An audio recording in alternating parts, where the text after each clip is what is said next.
रोज एक नई कहानी देखने के लिए चैनल को सब्सक्राइब करें और बेल आइकन दबाना ना भूलें। राशिका एक वर्किंग वुमेन थी जिसने अपने ससुराल की सारी जिम्मेदारियों के साथ साथ अपने घर की भी सारी जिम्मेदारियों को संभाल रखा था।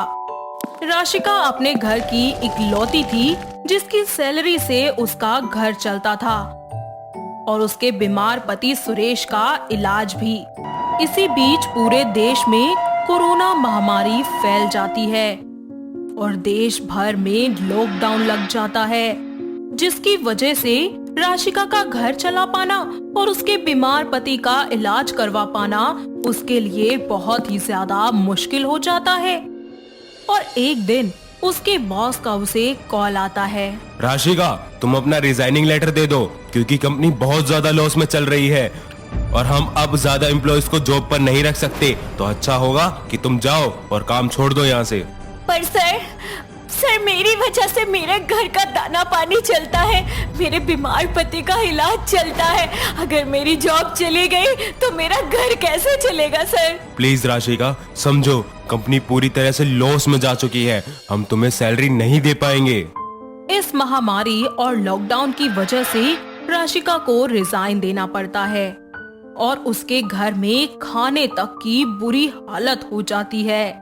उसके पास जो भी थोड़ी बहुत सेविंग्स होती है उससे वो जैसे तैसे अपने घर का गुजारा करती है और अपने बीमार पति का इलाज भी करवाती है।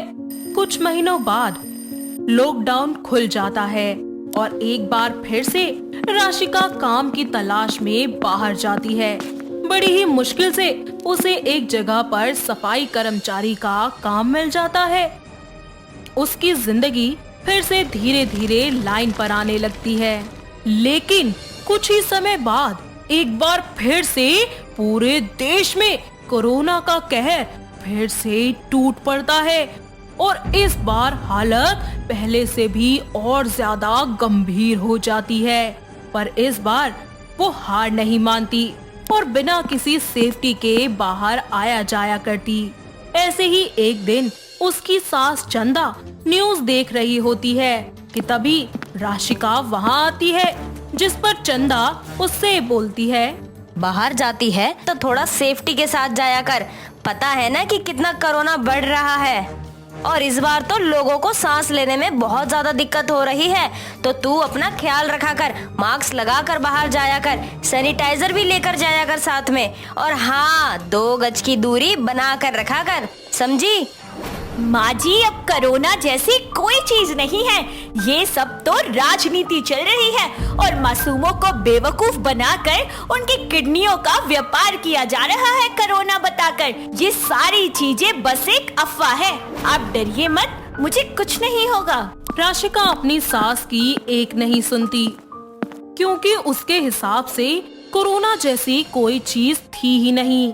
ये सिर्फ और सिर्फ लोगों को डराने के लिए सरकार की एक चाल थी और सिर्फ एक अफवाह थी। इसीलिए वो बाहर सिर्फ और सिर्फ चालान कटने और पुलिस के डर की वजह से ही मास्क लगा कर जाती थी, पर इस कोरोना वायरस को नहीं मानती थी और बिना किसी सेफ्टी के अपना काम किया करती थी। ऐसे ही एक दिन फिर से टीवी पर एक न्यूज आती है कि पूरे शहर में लॉकडाउन लगाया जा रहा है। लॉकडाउन लगने के अगले ही दिन राशिका को बहुत तेज बुखार होता है और उसकी सास उसे दवाई दिलवा देती है, लेकिन उसका बुखार कम ही नहीं होता और उसे बहुत ही तेज खांसी होना और सांस लेने में दिक्कत भी होने लगती है। वो जैसे तैसे अपनी सास को ये बात बताते हुए बोलती है, माँ जी मेरी खांसी बंद नहीं हो रही और मुझे बहुत तेज बुखार है और दर्द के मारे मेरा कलेजा फटा जा रहा है। मुझसे ये दर्द सहन नहीं हो रहा और मुझे सांस लेने में बहुत दिक्कत हो रही है। रुक बहू, मैं तुझे हॉस्पिटल लेकर चलती हूँ। अरे इस छोटे मोटे डॉक्टर से अंगाली बंगाली से दवाई लेने से कुछ नहीं होगा। तू एक काम कर, तू मेरे साथ हॉस्पिटल चल। और चंदा उसको लेकर हॉस्पिटल के अंदर जाने लगती है, पर अंदर जा ही नहीं पाती क्योंकि वो बाहर से ही ये देख लेती है कि किस तरह छोटे बच्चे से लेकर बड़े बुजुर्ग तक को सांस की दिक्कत होने की वजह से और ऑक्सीजन की कमी की वजह से अपना दम तोड़ना पड़ रहा है। साथ ही हॉस्पिटल में ना तो बेड्स है और ना ही ऑक्सीजन। हर जगह अफरा तफरी मची हुई है।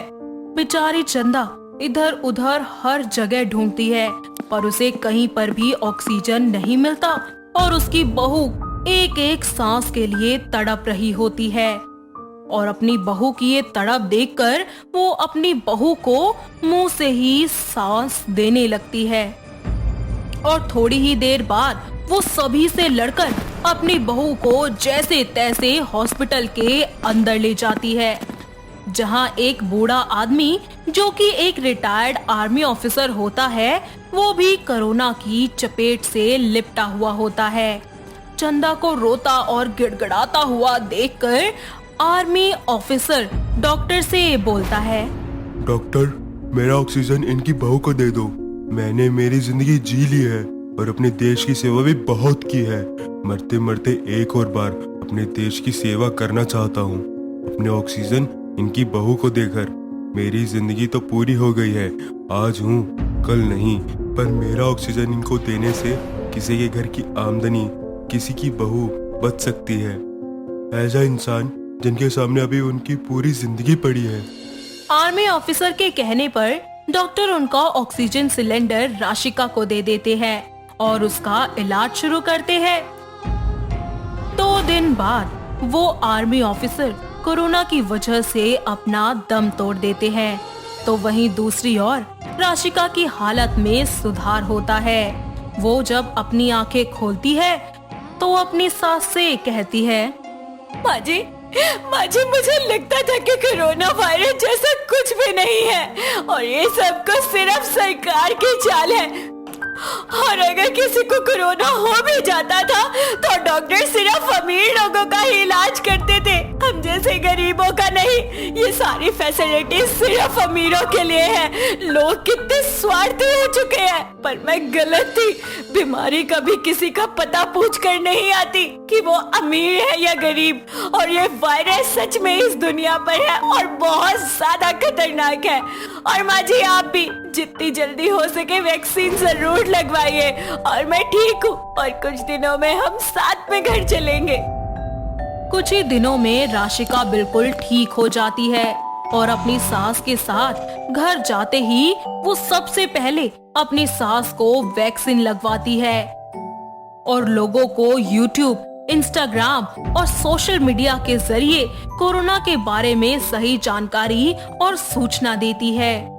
साथ ही साथ उन्हें ये भी बताती है कि किस तरीके से हम कोरोना के खिलाफ लड़ सकते हैं और ऐसी हालत में हमें क्या क्या करना चाहिए। तो दोस्तों, कैसी लगी आपको हमारी ये कोरोना वाली बहू की कहानी?